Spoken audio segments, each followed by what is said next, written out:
Göygöldə yol nəqliyyat hadisəsi baş verib.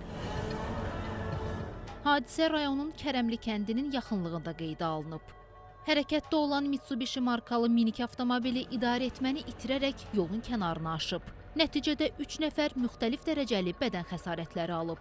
Onlar 1999-cu il təvəllüdlü Nuran Məmmədov, 2008-ci il təvəllüdlü Nuriddin İsmailov, 1987-ci il təvəllüdlü Füzuli Cəfərovdur. Yaralılar Göygöl rayon mərkəzi xəstəxanasına hospitalizasiya edilib. 7 mart 2025-ci il tarixində saat 12:50 radələrində baş verən yol nəqliyyat hadisəsi nəticəsində 3 nəfər, hər biri kişi cinsli olmaqla Göygöl rayon mərkəzi xəstəxanasının təcili tibbi yardım şöbəsinə hospitalizasiya olunub. Müxtəlif şöbələrdə müalicələri davam etdirilən şəxslərdən birinin vəziyyəti ağır, digərlərinin vəziyyəti isə stabildir. Qeyd edək ki, qəzanın təsirindən minik avtomobili yararsız hala düşüb. Faktla bağlı hüquq mühafizə orqanları tərəfindən araşdırma aparılır.